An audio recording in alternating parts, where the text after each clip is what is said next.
Good morning students. आज की online class में हमारा आज का जो टॉपिक है वो है शिक्षण प्रतिमान यानी टीचिंग मॉडल्स। शिक्षण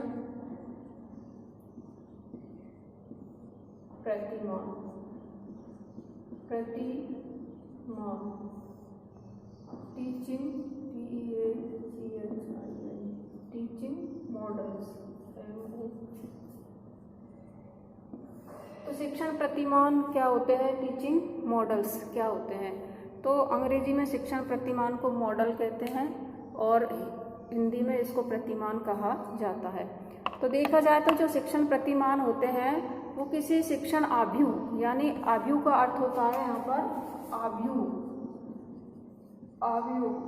यानी योजना या प्रारूप। तो ये शिक्षण प्रतिमान है। तो यहाँ ये शिक्षण जो आव्यूह है, आव्यूह का अर्थ होता है योजना या प्रारूप तैयार करना। तो जब हम किसी कार्य की योजना तैयार करते हैं या प्रारूप तैयार करते हैं तो हम उसे प्रतिमान का रूप दे देते हैं। तो ऐसे ही जो शिक्षण आव्यूह है उसका प्रमुख कार्य होता है कि शैक्षिक वातावरण उत्पन्न करना, यानी कि क्लास में किस प्रकार से पढ़ाने का शिक्षण का वातावरण परिस्थितियों को उत्पन्न किया जा सकता है, जिससे शिक्षक क्या करता है कि छात्रों के व्यवहार में परिवर्तन लाने का प्रयास करता है। किसके आधार पर? शिक्षण आव्यूह के आधार पर।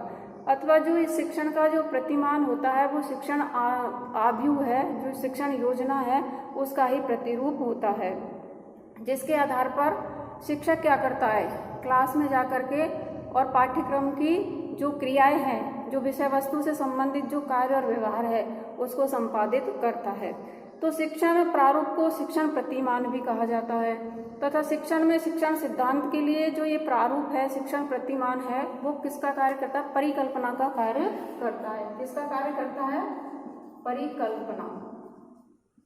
तो ये शिक्षण प्रतिमान है, वो किसका कार्य करता है? परिकल्पना का कार्य करता है। जब क्लास में टीचर पढ़ाने जाता है तो पढ़ाने से पहले वो उसको परिकल्पना यानी उसके बारे में पूर्व चिंतन करता है। तो पूर्व चिंतन करने के बाद ही इस प्रतिमान को प्रारूप दिया जाता है, इसको नाम दिया जाता है। तो ये जो शिक्षण प्रारूप है ये शिक्षण सिद्धांत की पूर्व अवस्था होती है, यानी कि पहले शिक्षण सिद्धांत होते हैं और फिर उसके आधार पर शिक्षण प्रतिमान का नाम दिया जाता है। यानी कि जो शिक्षण प्रतिमान है वो शिक्षण सिद्धांतों पर ही आधारित होते हैं। तो जो ये शिक्षण प्रतिमानों का जो विकास है वो आदिकाल से हुआ, यानी पहले भी शिक्षण प्रतिमान थे तो पहले से ही चला आ रहा है। लेकिन उनमें जो शिक्षण प्रतिमान है उन शिक्षण प्रतिमानों में जो शिक्षा के उद्देश्य है वो शिक्षण प्रणाली यानी कि शिक्षा दर्शन, शासन प्रणाली और मनोविज्ञान, इन तीनों से ही प्रभावित होते हैं। तो शिक्षण प्रतिमानों को शिक्षा दर्शन, शासन प्रणाली और सामाजिक मूल्य, ये तीनों चीजें प्रभावित करती है। तो इन मूल्यों का प्रणाली के जो उद्देश्य है यानी जो शिक्षा प्रणाली है उसके जो उद्देश्य होते हैं वो उद्देश्य शिक्षण यानी कि शिक्षण से संबंधित होते हैं और शिक्षण का संबंध मनोविज्ञान से होता है। तो मनोविज्ञान का जो घनिष्ठ संबंध है वो प्रतिमानों से होता है, यानी प्रतिमान के आधार पर ही मनोविज्ञान के जो मूल्य है, जो उद्देश्य हैं शिक्षण के, उनको व्यवहारिक रूप प्रदान किया जाता है। तो ये शिक्षण के जो सिद्धांत है तो ये शिक्षण सिद्धांत पूर्व में आए थे और प्रतिमान बाद में आया था। तो जो बाद की प्रक्रिया है प्रतिमान की, उस प्रतिमान के आधार पर ही आज इसमें शैक्षिक समस्याओं को सुलझाने का प्रयास किया जाता है। तो पहले क्या था, आदिकाल में जो शिक्षण की प्रक्रिया थी वो केवल अधिगम पर आधारित थी, यानी अधिगम के सिद्धांत पर ही आधारित थी। तो विद्वानों ने अनेक शोध किए, अनेक इसमें रिसर्च हुए। तो उन रिसर्च के आधार पर, शोध के आधार पर ये पता लगाया गया कि जो शिक्षण सिद्धांत है उन शिक्षण सिद्धांतों में बहुत सारी समस्याएं आती है। तो जो मनोवैज्ञानिक है उन मनोवैज्ञानिक ने अनेक युक्तियों, विधियों, प्रविधियों, तकनीकी, इनके द्वारा उनको सुलझाने का प्रयास किया। लेकिन वो समस्या का समाधान नहीं हो पाया। तो इसी रूप में एक बढ़ते हुए क्रम में शिक्षण प्रतिमानों को इसमें स्थान दिया गया। तो तब से ही शिक्षण प्रतिमानों का विकास चला आ रहा है।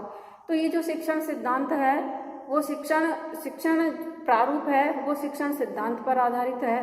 और शिक्षण सिद्धांत किस पर आधारित है? जैसे कि मान लो ये शिक्षण सिद्धांत है, शिक्षण सिद्धांत, ये शिक्षण सिद्धांत है, शिक्षण सिद्धांत, ये किस पर आधारित है? अधिगम सिद्धांत पर। शिक्षण सिद्धांत इस पर कौन आधारित है? शिक्षण प्रतिमान, शिक्षण प्रतिमान। अब शिक्षण प्रतिमान पर कौन आधारित है?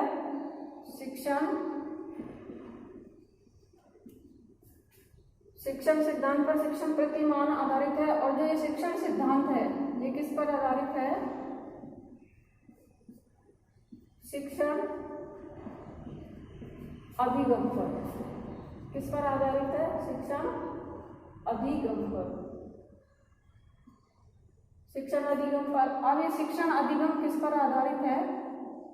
शिक्षण अधिगम, शिक्षण अधिगम,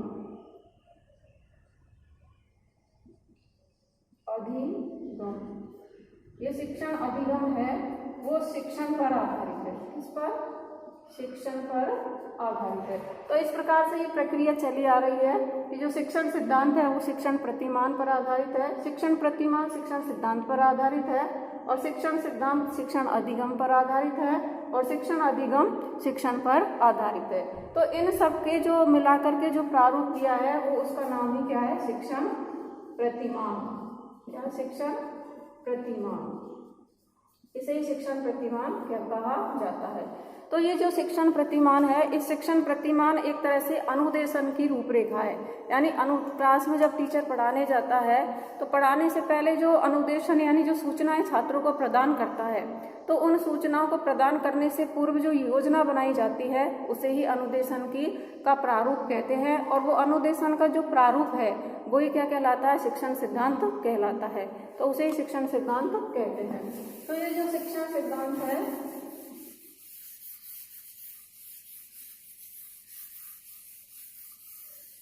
तो जो शिक्षण सिद्धांत है उस शिक्षण सिद्धांत में यानी कि इसमें जो शिक्षण सिद्धांत है उन शिक्षण सिद्धांतों में केवल जो चर है, यहाँ चर कौन है? शिक्षक और छात्र। कौन है? शिक्षक और छात्र। और तीसरा है मध्य का पाठ्यक्रम, पाठ्यक्रम। अब इन तीनों में आपस में क्या संबंध है, क्या रिलेशन है? इस संबंध की व्याख्या कौन करता है? शिक्षण सिद्धांत। कौन करता है? शिक्षण सिद्धांत इसकी व्याख्या करते हैं। लेकिन जो शिक्षण प्रतिमान है, शिक्षण प्रतिमान, तो इस शिक्षण प्रतिमान में इनकी जो व्याख्या है, व्याख्या के साथ साथ इनके उपयोग पर ध्यान दिया जाता है, यानी इनके प्रयोग पर ध्यान दिया जाता है कि इनके द्वारा जो व्याख्या की गई है उसका व्यवहारिक जीवन में क्या प्रयोग है। तो यहाँ इसका किस पे ध्यान दिया गया है? प्रयोग पर, प्रयोग या उपयोग, उपयोग पर इसमें ध्यान दिया गया है। तो शिक्षण जो सिद्धांत होते हैं उसमें शिक्षक, छात्र और पाठ्यक्रम के जो आपसी संबंध है उस संबंधों की व्याख्या की गई है। क्या की गई है? व्याख्या। और जो शिक्षण प्रतिमान है उसमें व्याख्या के साथ साथ उसमें उसके प्रयोग और उपयोग पर भी ध्यान दिया गया है। तो ये जो शिक्षण सिद्धांत है, इन शिक्षण सिद्धांतों में इसकी व्याख्या इसके अंतर्गत की गई है। तो ये जो अभिक्रमित अनुदेशन है, कौन सा? अभिक्रमित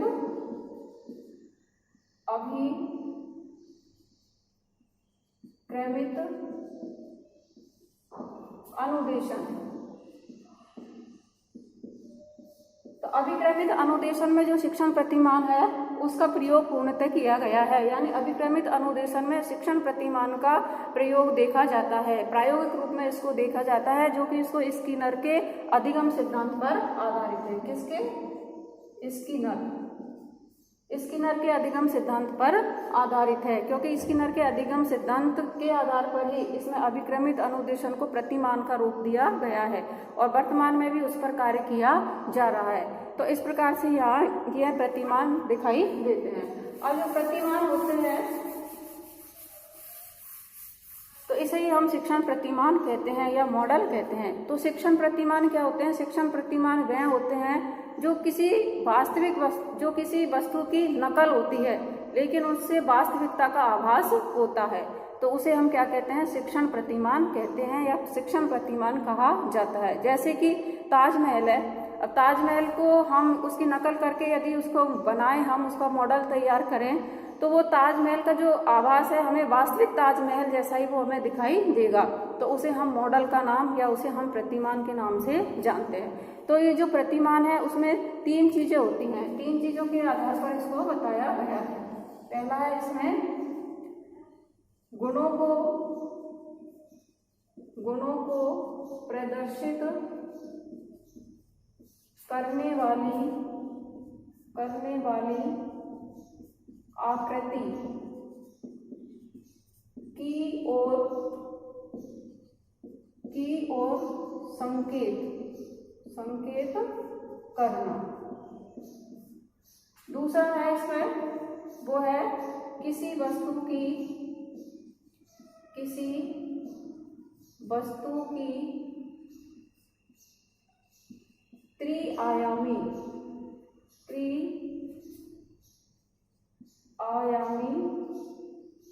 आकृति। और इसमें तीसरा है वो है किसी कार्य की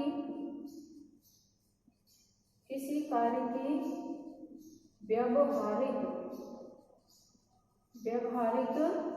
रूपरेखा। तो यानी कि जो शिक्षण प्रतिमान है उसका 3 तरह से अर्थ को बताया गया है। पहला है गुणों को प्रदर्शित करने वाली आकृति की ओर संकेत करना। अब गुणों को प्रदर्शित करने वाली जैसे कि किसी मॉडल, जैसे कि महात्मा गांधी है, उसको हम आदर्श मान लेते हैं और उसके अनुसार उसके गुणों को अपने अंदर समाहित कर लेते हैं, तो फिर दूसरे सामने वाले ये कहेगा कि ये साक्षात कैसा लग रहा है कि महात्मा गांधी जैसे लग रहे हैं। जैसे कि कहते हैं कि माँ जैसी बेटी या फिर सीता जैसे गुणों वाली, तो यहाँ किसी के आदर्श पुरुष के जो गुण हैं उसके अंदर यदि दिखाई देते हैं उस व्यक्ति के अंतर्गत, तो उसे हम उसकी और संकेत करते हुए बताते हैं कि ये वास्तव में उसी प्रकार की लग रही है, ये उसका वास्तविक रूप है, तो वो मॉडल के रूप में दिखाई देता है। दूसरा वो किसी वस्तु की त्रिआयामी आकृति, यानी किसी का निर्माण करना। जैसे कि कवि है, लेखक है, वो कविताएं लिखते हैं, या फिर जो इंजीनियर है वो बांध बनाते हैं, पुल बनाते हैं। तो बांध और पुल को बनाने से पूर्व उसकी जो आकृति दिखाई, वो आकृति का निर्माण करते हैं, कच्चा जो चित्र बनाते हैं, जिसे आज के युग में हम कहते हैं, जैसे हम किसी मकान को बनवाते हैं तो मकान बनवाने से पूर्व हम उसका जो मॉडल तैयार करते हैं, उसका जो प्रतिमान कच्चे रूप में तैयार करते हैं, फिर उसको वास्तविक रूप देते हैं, तो वहाँ त्रिआयामी आकृति के रूप में हमें प्रतिमान का आभास होता है, तो उसे भी हम प्रतिमान कहते हैं। तीसरा है किसी कार्य के व्यवहारिक रूपरेखा के रूप में। तो हम जब किसी कार्य को करते हैं तो कार्य करने से पूर्व उसकी जो योजना बनाते हैं, फिर उसका क्रियान्वयन करते हैं, तो उसे व्यवहारिक रूप में किसी कार्य की जो रूपरेखा बनाई जाती है उसे भी प्रतिमान कहा जाता है। तो ये शिक्षण प्रतिमान का अर्थ था। अब एक परिभाषा दी है हेमन ने 1976 में दी थी परिभाषा, तो वो परिभाषा है किसने दी है? हाइमन ने। हाइमन कब दी? 1976 में। अब इन्होंने शिक्षण प्रतिमान की क्या परिभाषा दी है कि शिक्षण प्रतिमान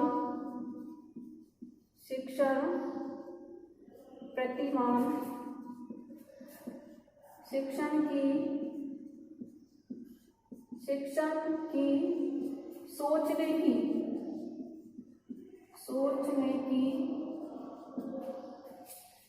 वह विधि है जो किसी वस्तु को, जो किसी वस्तु के अंतर्निहित, किसी वस्तु के अंतर्निहित गुणों को, अंतर्निहित गुणों